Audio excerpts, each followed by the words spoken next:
Amazing. Thank you so much for everyone who's been joining. We're really excited to have you join us today. We'll get started in just a minute.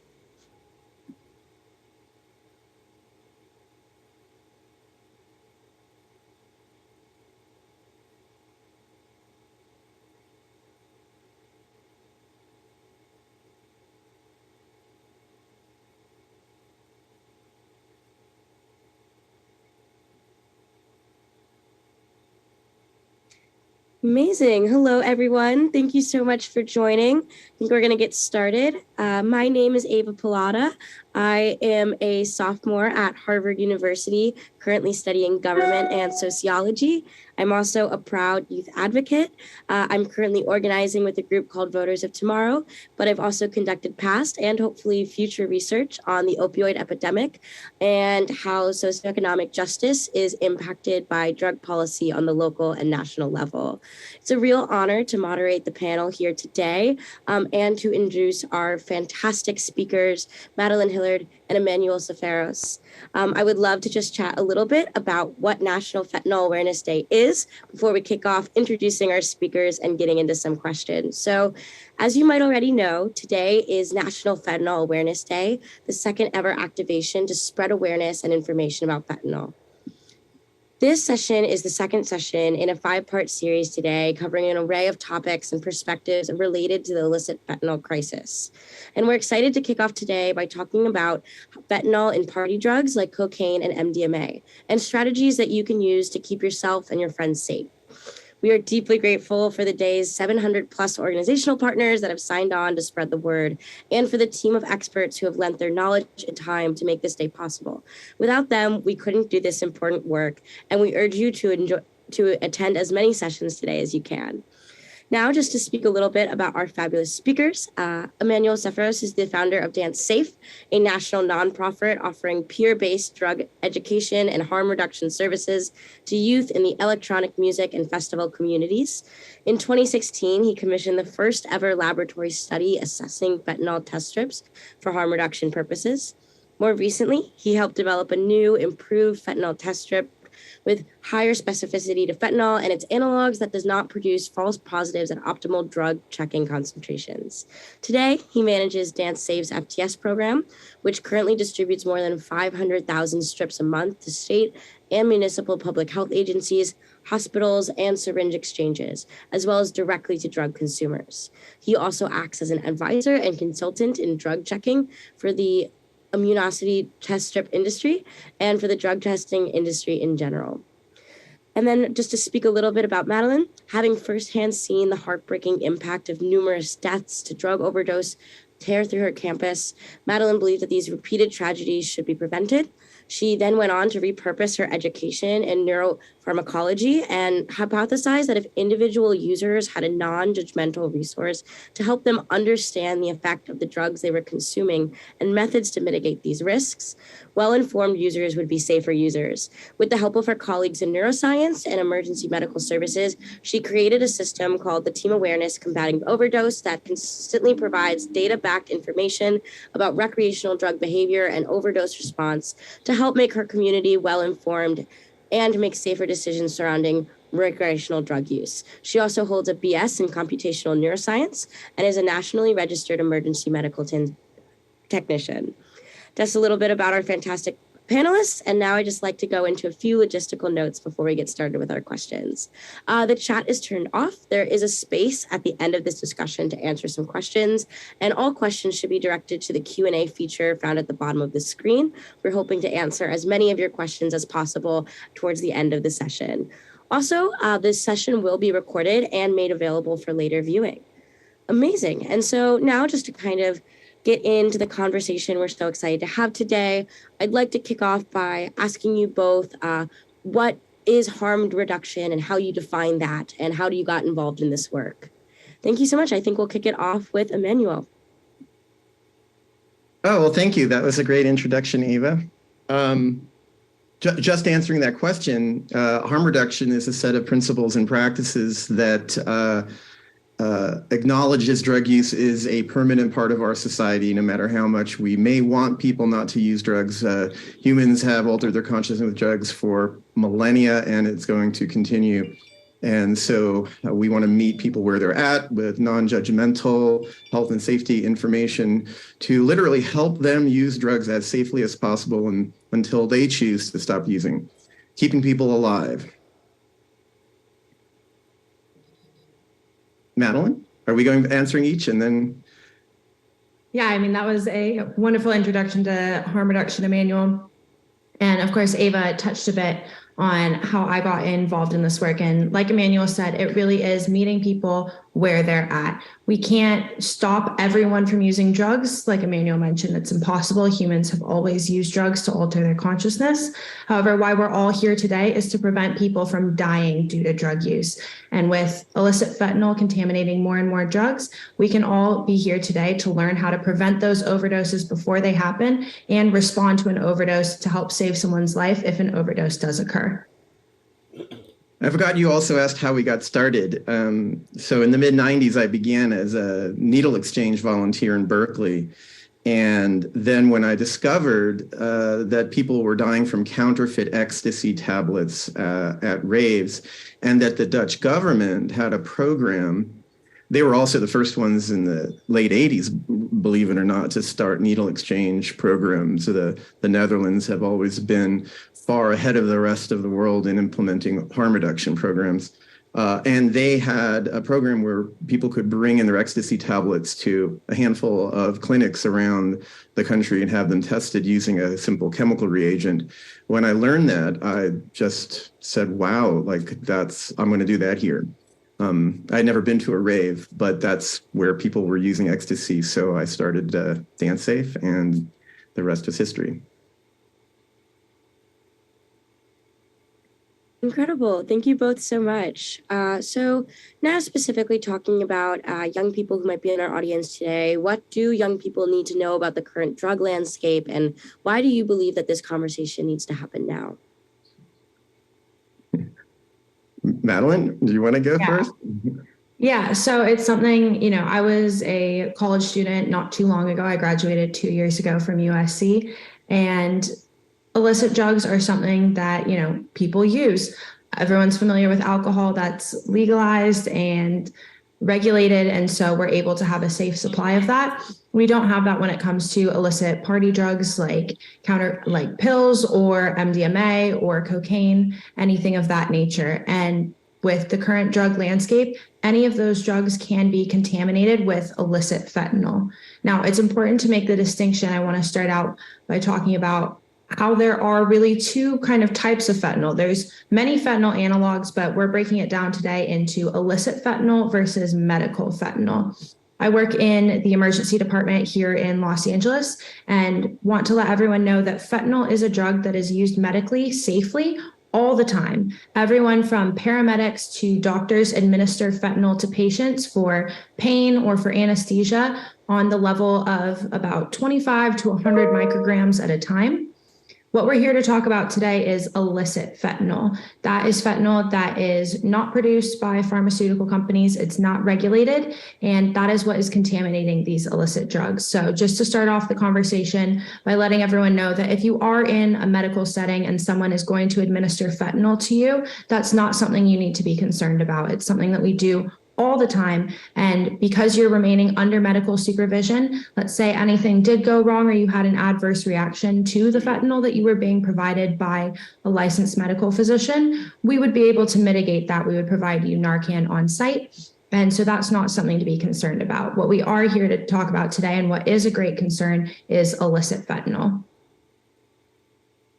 Yeah, and illicit fentanyl is the cause directly of the 5-6-fold increase in drug-related fatalities since about 2015-ish, when it began replacing heroin on the illicit opioid market. And this really is a result of what's often called the iron law of prohibition. When a certain class of drugs is prohibited, the strongest version of that becomes dominant eventually. So during alcohol prohibition, you couldn't find beer and wine. It was all hard liquor. And it's really because you can transport it and smuggle it in a small amount of space. And given that fentanyl is 50 times more potent than heroin, and some of the analogs like carfentanil even more potent than that, you can smuggle it more easily. You also don't have to grow poppy fields in order to extract the opium and make the heroin. So it's become dominant, pretty much taken over the illicit opioid market. Now, why it's entering party drugs is a theory a lot of people speculate on. Certainly, much of it is contamination, and some of it might be intentional, whether an effort to hook a user or even domestic terrorism is a theory that's been thrown around there. Either way, we do know that fentanyl is in cocaine, it is in methamphetamine, which some people may not consider a party drug. It has cropped up rarely, but it has in MDMA and ketamine. And even though the fatalities are extremely low compared to the number of people dying who are intentionally using fentanyl, because it's the only illicit opioid that's around, that they can use. I am sure the majority of people would prefer other opioids if they were available, but it's all pretty much fentanyl now.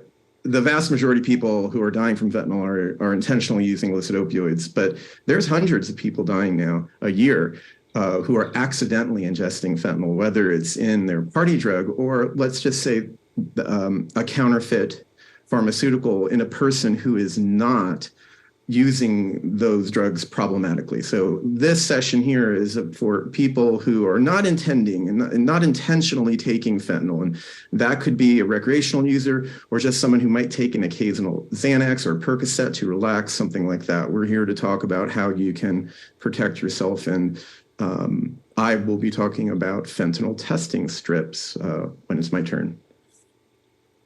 Yeah, and just to piggyback off Emanuel there a little bit, to clarify, again, we are speaking about accidental fentanyl consumption where users did not intend to consume fentanyl and how we can help avoid that. It is in my work primarily with college students. It is something we see quite frequently. There have been overdoses that our organization has helped to reverse, caused by fentanyl contaminating cocaine and other party drugs. The other one to be very aware of is counterfeit pharmaceutical pills. As Emanuel will get into, it's something that everyone should know that if the drug did not come from your pharmacy, you need to be testing it for fentanyl. When it comes to these counterfeit prescription pills, those are the most likely to have fentanyl contamination because, as Emanuel touched on, fentanyl is synthetic, which means it's much cheaper to produce and much stronger. So drug manufacturers can combine a little bit of fentanyl with filler powder and press it into what looks like an Oxycontin, what looks like a Xanax. There's even been instances of what looks like Adderall that actually contains fentanyl.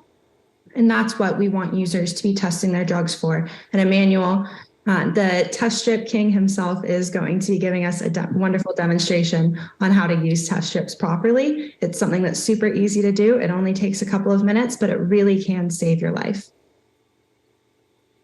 Thank you so much. And thank you for your wonderful description of Emanuel as the test strip king. I'm definitely going to be stealing that one. But yes, thank you so much both for your explanation about the difference between medical and illicit fentanyl and also its presence in the street drug supply. And then next, I would love for you both to talk about, maybe kicking it off with you, Emanuel, talking about the danger of fentanyl across different drug types, where it's commonly found, and if there's anything that fentanyl is not in yet. According to my research and others that I collaborate with online who are drug checking programs around the country, outside of down or illicit opioids, fentanyl is most often seen in counterfeit pharmaceutical pills, like Madeline said, and then I would say cocaine and methamphetamine. It actually has not been found, to my knowledge, in counterfeit Adderall. Counterfeit Adderall contains methamphetamine. There was one pill that was discovered that had trace amounts of it, but that in a fake Adderall, meth-containing fake Adderall with a little bit of fentanyl, but that could have been, most likely that was contamination from being in the same baggie. So at this time, we're not recommending that people need to test Adderall for fentanyl. And we don't want to generate alarm until we start seeing it happen on a kind of regular basis. Same thing for cannabis. We're not seeing fentanyl in cannabis, nor would the test strips be able to test cannabis for fentanyl. Those rumors probably result from well-meaning anti-drug messaging, wanting young people not to smoke cannabis. So people saying, oh, there might be fentanyl in it.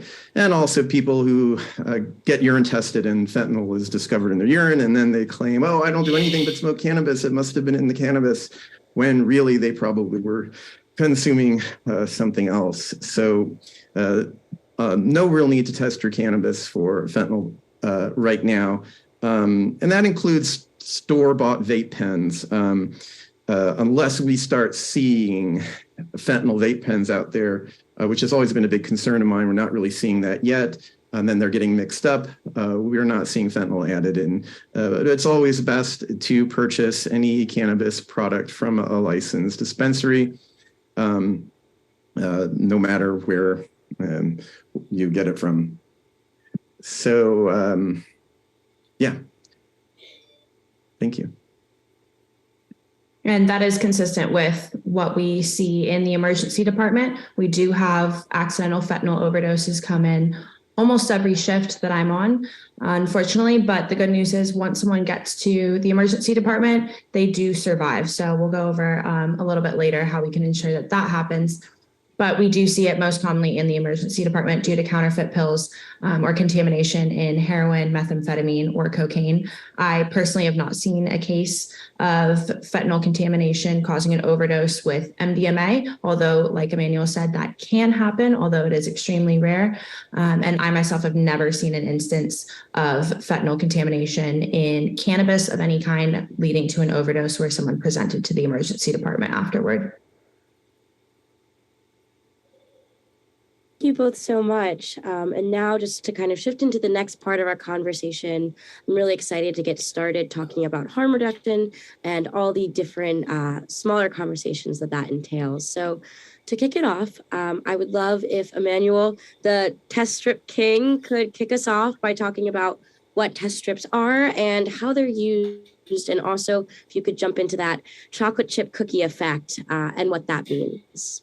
Yeah, sure. So fentanyl testing strips are a type of immunoassay test strip. And that just means that it uses an antibody that is coded for fentanyl, and similarly to a pregnancy test, where it will either create a red line or not create a red line in the presence of fentanyl. And in this case, it's you're looking for the absence of that red line. So here is a fentanyl test strip.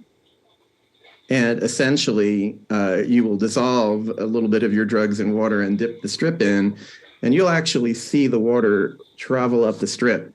And then there's two lines that appear, hopefully, a test line and a control line. The control line is just telling you that the strip is working. And if the test line appears, that means there is no fentanyl in the sample. If the test line does not appear, if you only get one line, that's a positive test for fentanyl. But it's not that simple, because it's very important to prepare your sample correctly. No immunoassay test strip is infinitely sensitive to the drug it's coded for.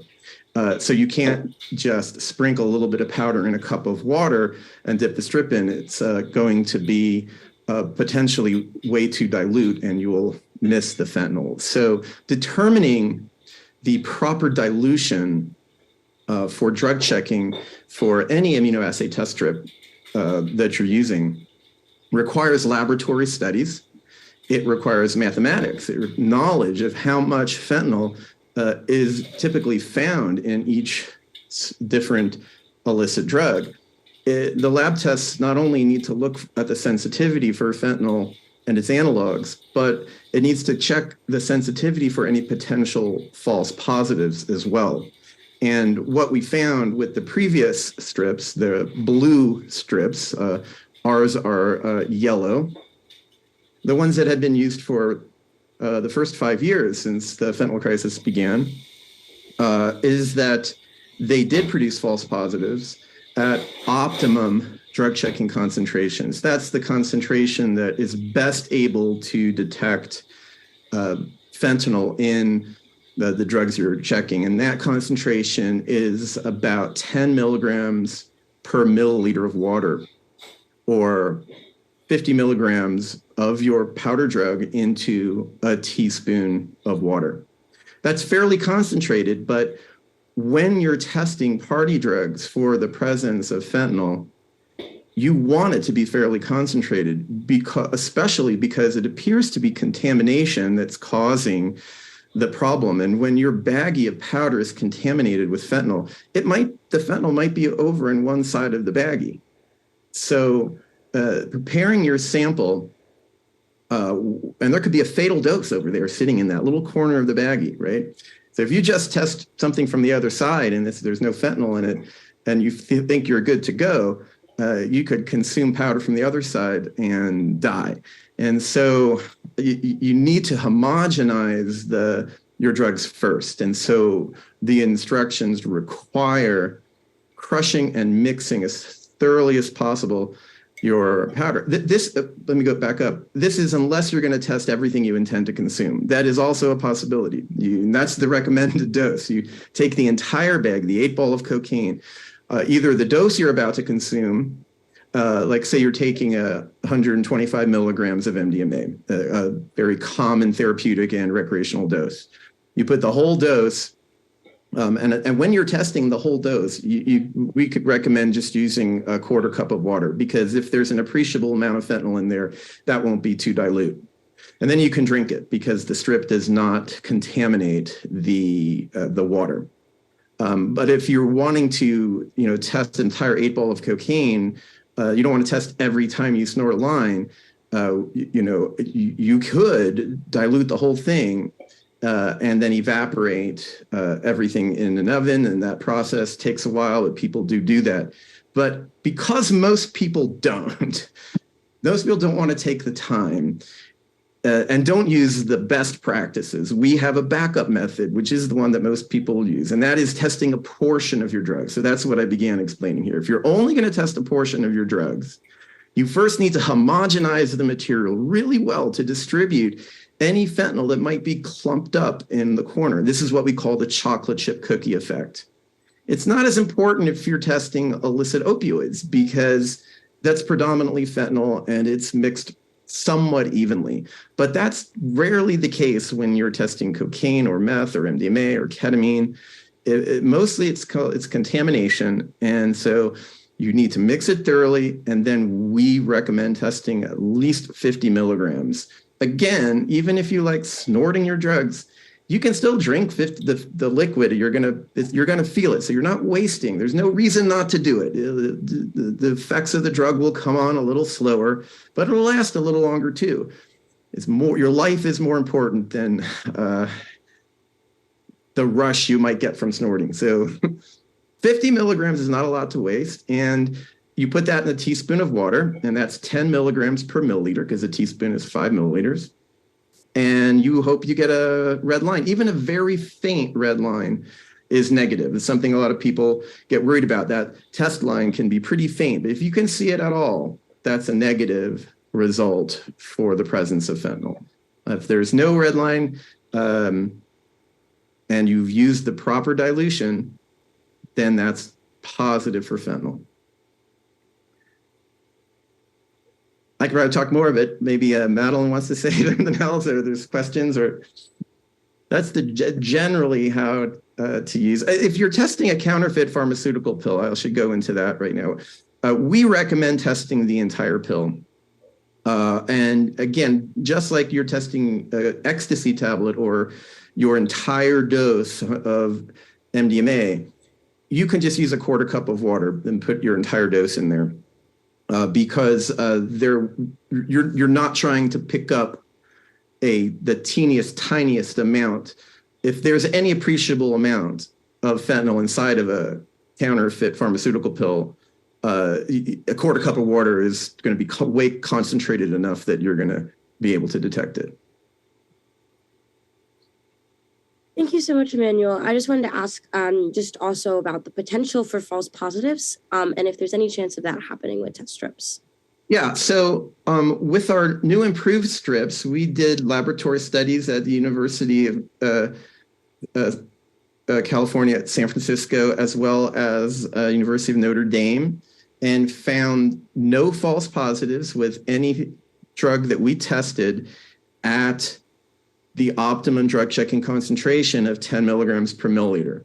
You can actually double that too and not get a false positive, but you get too much higher than that, anything will give a false positive. If you super saturate a substance in the liquid, it will produce a false positive. The only drug that does, with all fentanyl strips on the market, even at very low concentrations, is diphenhydramine. But diphenhydramine is not typically found in party drugs. It's usually only found in illicit opioids, which does complicate the testing of illicit opioids. But the previous strips that we were using did give false positives with meth, MDMA, as well as two common cuts in cocaine, lidocaine and levamisole. And so we had two sets of instructions for the previous strips where you had to dilute 5 times as much. Now, this would risk missing some of the fentanyl analogs, which require a little bit of a higher concentration in order to detect. But nonetheless, we thought it was reasonable back in 2017 when we first started distributing and advocating for these strips that they worked well enough that we decided to start distributing them. Then a couple of years ago, lots started coming out that were performing differently and producing false positives even at lower concentrations. And subsequently, multiple university lab studies determined that those older strips were being manufactured inconsistently, lot to lot. And we felt lucky that we got in contact with a different manufacturer and had already begun testing their strips and determined that they did not produce false positives. And they also produced their own, this company produces their own antibody and their own test strips 100% in-house, which is one of the few companies in the world who does that. A lot of the other manufacturers will buy antibodies from different antibody manufacturers, and a lot of distributors will buy strips from different manufacturers and have them branded to look the same. And so there's really no way of knowing whether lot to lot the strip that you're purchasing is going to be the same and work the same as the lab studies that were done originally. But we, DanceSafe, got a contract with the manufacturer to guarantee lot-to-lot consistency in writing. They're going to use the same antibody, and they're not going to purchase antibodies from different antibody producers. It's their antibody, which means the sensitivity and selectivity profile is going to match. And they're also going to do lot verification testing prior to distributing them to us. So that's why we recommend, buy the DanceSafe strips, look for the yellow strip, especially if you're testing party drugs like meth, MDMA, and cocaine, the very 3 drugs that the other strips produce false positives with. Thanks so much for explaining that, Emanuel. And just one thing I want to point out, just to kind of get everyone imagining the right thing. When it comes to the fentanyl test strips, the lateral flow immunoassay strips, it sounds very fancy. It's the exact same technology that is used for your at-home COVID tests, pregnancy tests, things like that. And so like Emanuel mentioned, the negative result you want to see has 2 red lines. One line is going to be much darker than the other in most cases, but like he said, that second line, as long as you can see it, that is a negative test result. If you can only see one line, that is a positive result for fentanyl. And I'd like to draw your attention to the now quite popular microscoop. So we came up with this idea after getting a lot of feedback from social service agencies, health departments who were distributing strips to unhoused folks who did not have milligram scales. And then, of course, it dawned on us, like even most college students at home or in their dorms don't own a milligram scale, or maybe it's too expensive.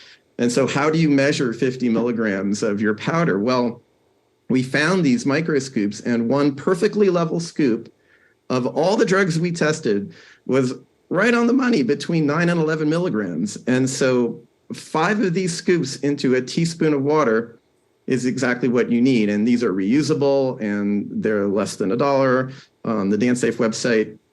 And then we also realized that I don't have a bottle cap on me because I don't drink soda, but there's like an image of a bottle cap, like a regular bottle cap from a 20-ounce Coca-Cola or Mountain Dew. Even the 2-liter uses the same standard size cap. Well, that plastic bottle cap holds just over a teaspoon of water. So if you fill that almost to the top, you don't want to fill it all the way to the top anyway, because then when you stir it, it's going to overflow, right? So it's really the perfect tool to measure out a teaspoon of water. 5 microscoops into a teaspoon of water, and you have your perfect dilution to test your powdered party drugs. And those test strips are wonderfully easy to use, as Emanuel has said, with resources you have available on hand. And if you need access to those fentanyl test strips, of course, you can get them from the DanceSafe website. If you are a college student, you can also get them for free through Team Fentanyl. I'm very curious about that as well. And Madeline, I would love to turn it over to you to speak about that. Be more than happy to, Ava. So I'm going to put up on the screen here just a couple of graphics so we can all follow along together. But one thing I do want to highlight just at the beginning is that it is clinically impossible to overdose by touching fentanyl. Fentanyl cannot absorb through your skin and be able to cause an overdose just from touching it. You may have heard that there are fentanyl skin patches. Those are actually patented designs because they had to clinically develop those patches to be able to get fentanyl through the skin. It's not something that you can overdose from just by touching it. Similarly, if you are supporting someone like we're going to go over who is experiencing a fentanyl overdose, you are not going to yourself overdose by interacting with them and trying to provide them aid. So I just want to set that out at the beginning. As a medical professional, I would like everyone to know it is not possible to overdose from fentanyl by touching it. So now that we've gotten that out of the way, I'm going to go over the big 3 signs of a fentanyl overdose. I want everyone to walk away from today remembering these big 3 signs really well, because these are the things that you're going to be looking for if you think someone potentially is overdosing. So the first one that I want to talk about is unconsciousness. So that's going to be kind of like your first warning sign. You see somebody, they are passed out. How do you know if they're passed out from an overdose, or maybe they've just had too much to drink, or they're just sleeping? Well, first you're going to try to talk to them. You're going to say, "Hey, Ava." And if Ava doesn't respond to that, then that's verbal stimuli. We're going to move on to painful stimuli. So there are 2 ways you can do this. The first one is a trap pinch, and I want everyone in the audience to kind of do it to yourself with me. You're going to pinch the trapezius muscle. So that's the corner right here in between your neck and your shoulder. You're going to go to that person and you're going to pinch them right there as hard as you can. If you kind of practice that on yourself, you can feel it's pretty painful even if you don't do it too hard. If you give that as hard as you possibly can, that for someone who is intoxicated from alcohol or just sleeping, that's going to wake them up. They're probably not going to be very happy with you. But for someone that's overdosing on an opioid like fentanyl, fentanyl is a painkiller. They are not going to be able to feel that painful stimuli. If you really want to double check, there's the trap pinch. Another way that we cause painful stimuli in EMS is the sternal rub. So you take your knuckles and you rub it up and down hard on the person's sternum. That is another technique you can use. However, we have transitioned away from that over to the trap pinch because let's say someone wasn't actually overdosing, they were asleep, they were intoxicated. Some people feel like they're being sexually assaulted because of where you're touching them in that instance. So best practice is to do the trap pinch as hard as you can. But if you do that trap pinch or the sternal rub and the person does not respond to either of those, they are unconscious. The next thing you've confirmed that now. You want to make sure that they are breathing. Someone that's overdosing on fentanyl is going to be breathing either very slowly or not at all. Why? Because fentanyl, when it is active at very high levels, it causes so much relaxation in the body that it relaxes your diaphragm, the muscle that pushes air in and out of your lungs. So with that muscle so relaxed and not really working, that person's not going to be breathing. So that's how fentanyl can kill them. That's also one of the second things we want to check for. Just looking at someone, you can't really tell if they're breathing or not. We're on Zoom. I can't tell if anyone that I'm looking at right now is breathing just by looking at them. So what you're going to want to do is just take your hand and place it on their chest, feel for the rise and fall of their breath.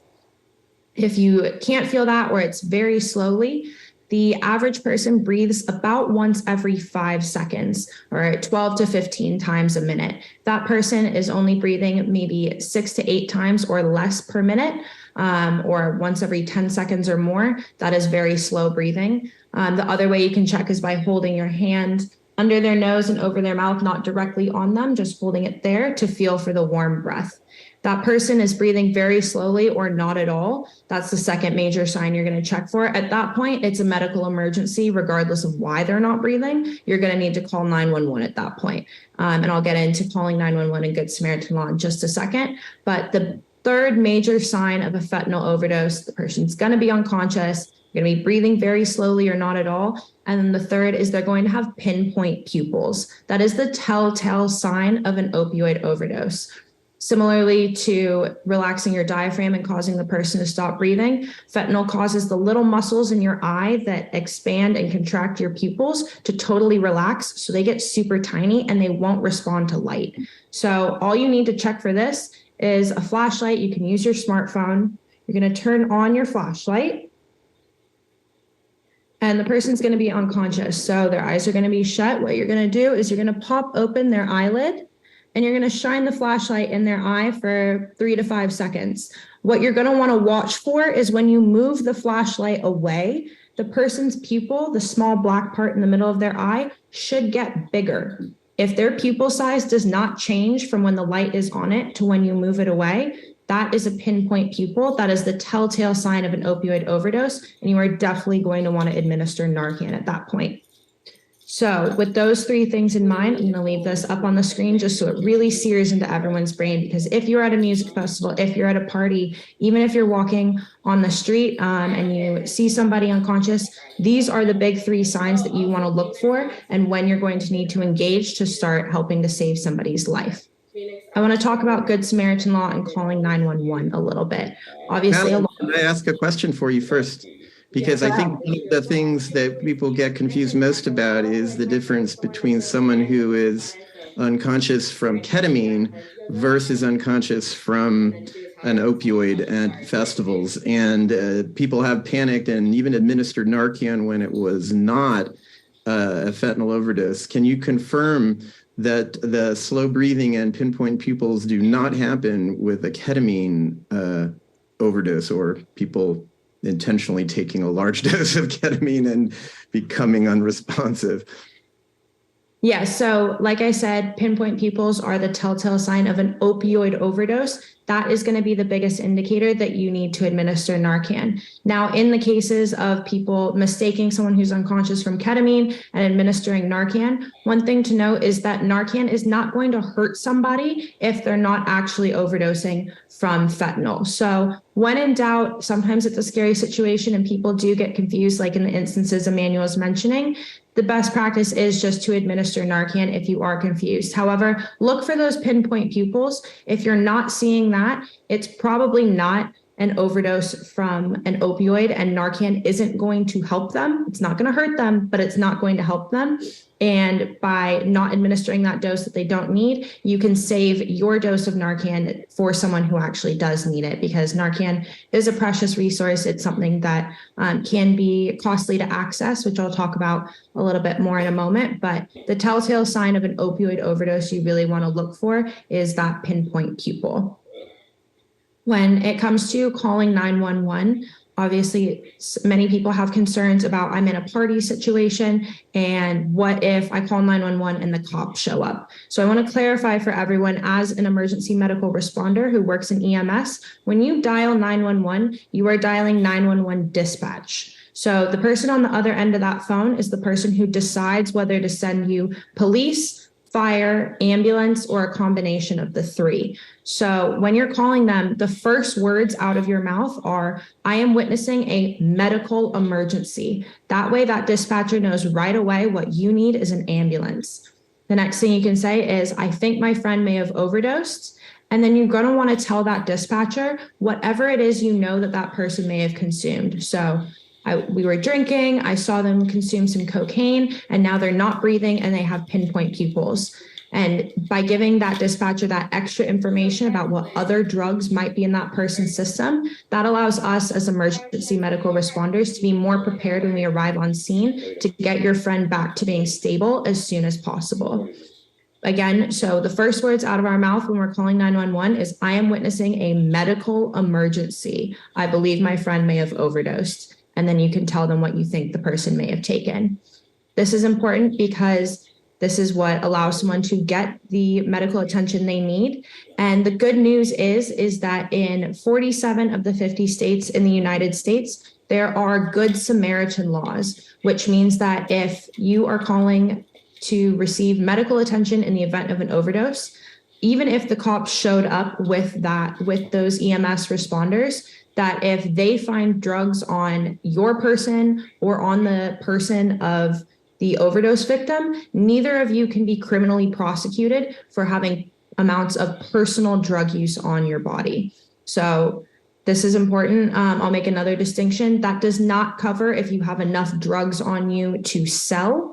And you will have to look up, like, by your state, how much is considered, because it does vary significantly from state to state. However, like I said, 47 of the 50 states, if you have one extra pill of MDMA or one more gram of cocaine on your person, you should not be concerned about being arrested for calling 911 for an overdose. And the other reason I emphasize very strongly to say medical emergency, as an EMS responder who used to work on ambulances, the only times police would show up to the scene with us is if the scene was dangerous for us as the medical responders. So in cases of an active shooter or in cases of a potentially violent patient.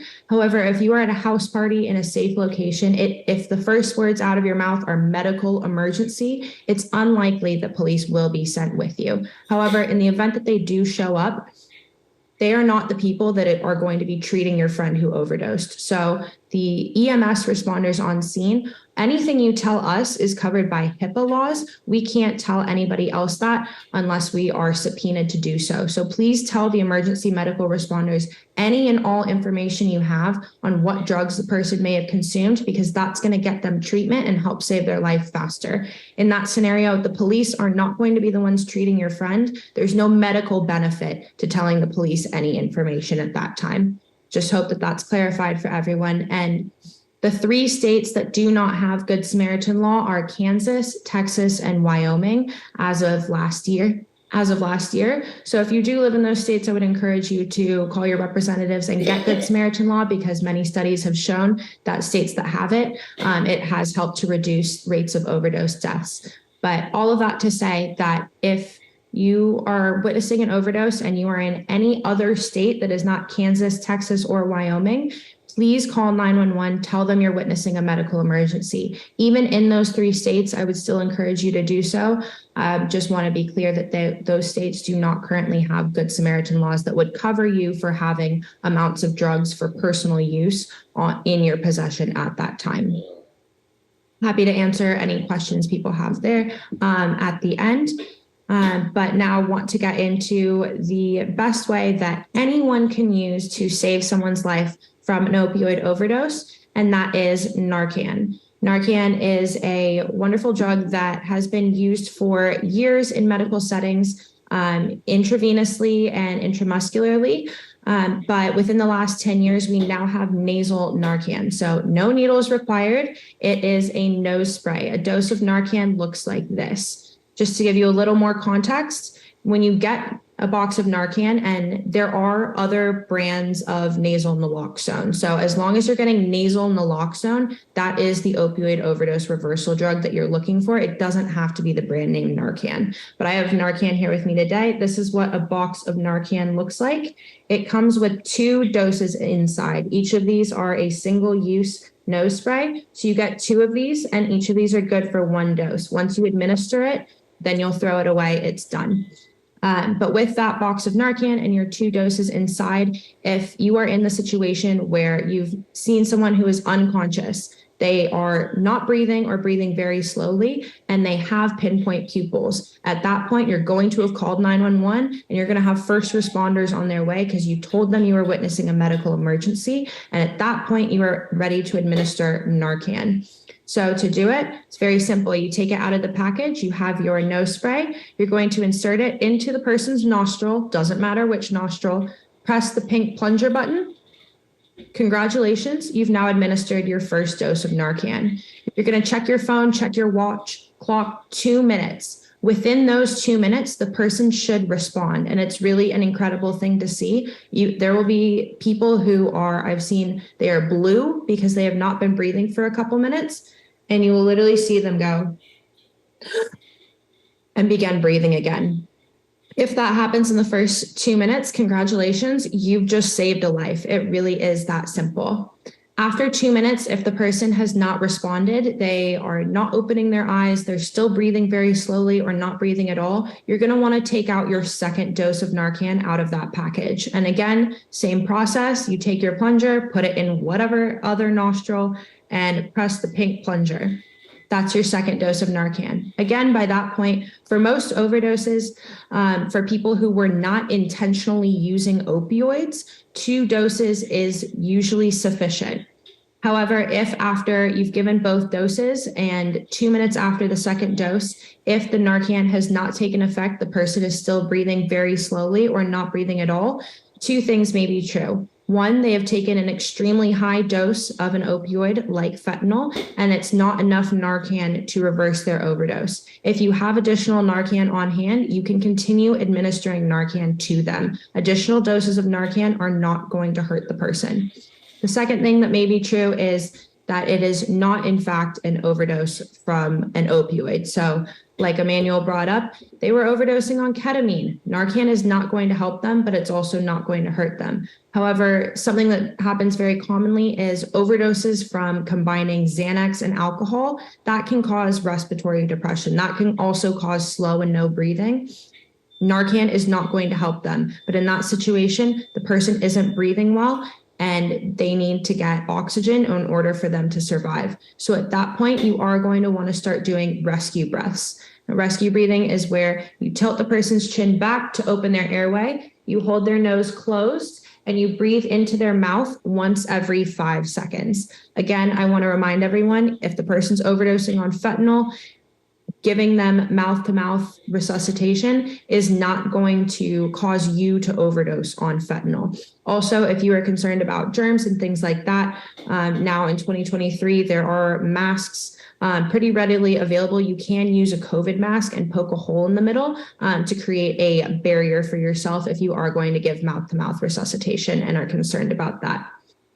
However, if you've given the Narcan and the person has responded, they're now breathing again, congratulations, you've just saved their life. You're going to want to roll them over onto their left side and put them in what we call the recovery position. So laying on their left side, one hand under their head to support them, and make sure that they're staying laying on their side. We want to do that in the event that the person vomits. So Narcan itself has no negative side effects and no what we call contraindications or reasons why it might be dangerous to administer to someone. None of those effects are true when it comes to Narcan. However, what can happen is when the person is overdosing from an opioid, they're sky high, essentially so high to the extent that they're almost dying. What Narcan is going to do is drop them down to sober very rapidly. That drop in the high can cause some adverse reactions. One of them is nausea. So that's why we want to put them on their left side in the recovery position in case they do vomit.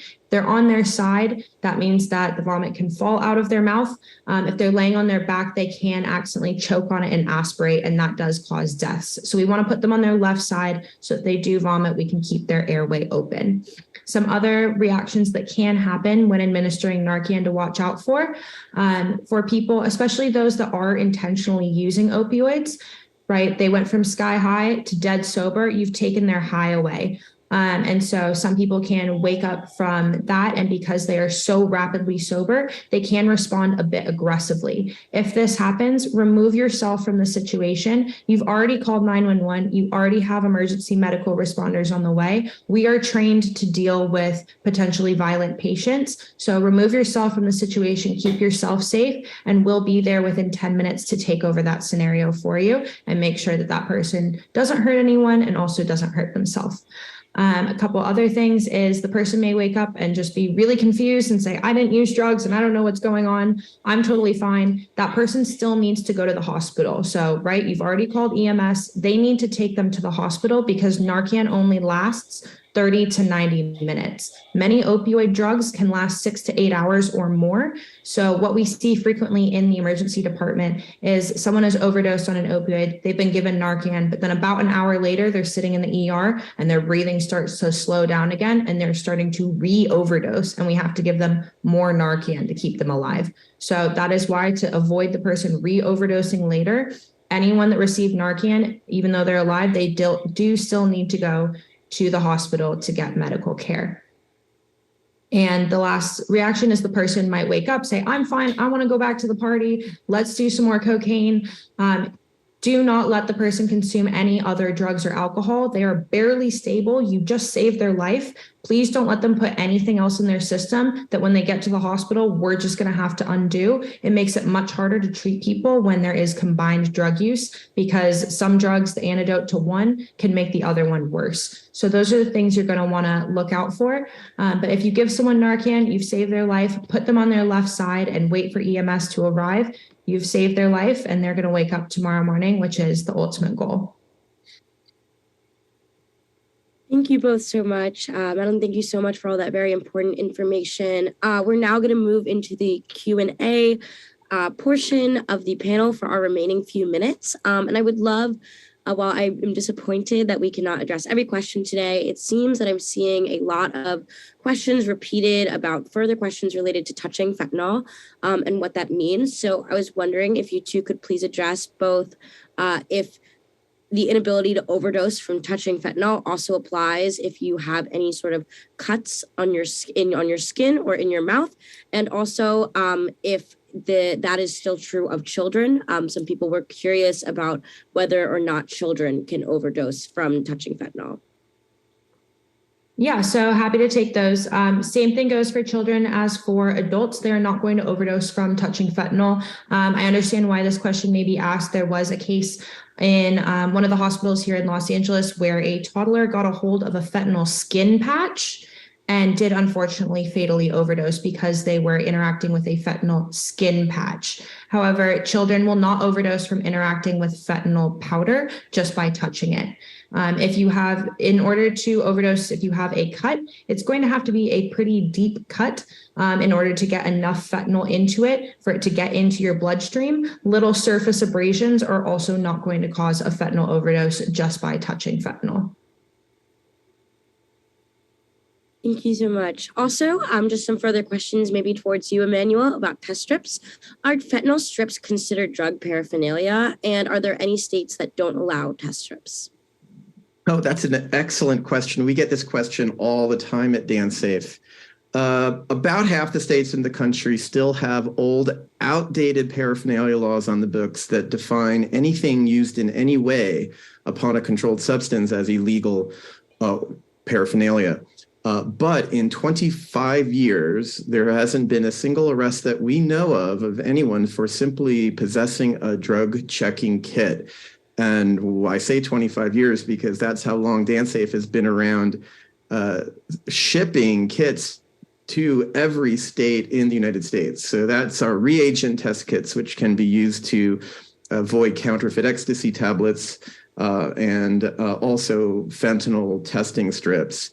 So what we tell people who call is that your life is more important than really the zero risk that you're going to get prosecuted for this. Sometimes laws get stale, and indeed, there have been many states over the last few years who have been overturning their paraphernalia laws, not because people are getting arrested, but because those laws are preventing state money from being used to distribute fentanyl test strips. DanceSafe sells strips to 13 state public health departments, dozens of county health departments programs, as well as a couple of hundred syringe exchanges, nonprofits, and other social service agencies. So do not be afraid. You may not be able to buy these strips if you live in certain states from Amazon, because Amazon's lawyers are ultra conservative and they want to abide by the letter of the law, right? But DanceSafe will ship these strips to any state in the country. Thank you so much. And then just another question more generally about stigma around drug use. Someone noted drug use is often done in secrecy despite the efforts of having open communication. And how can we address the issue of secrecy and harm reduction strategies? Well, I love this question too, because it's one of the most important reasons that we should, as a society, decriminalize drugs for personal use.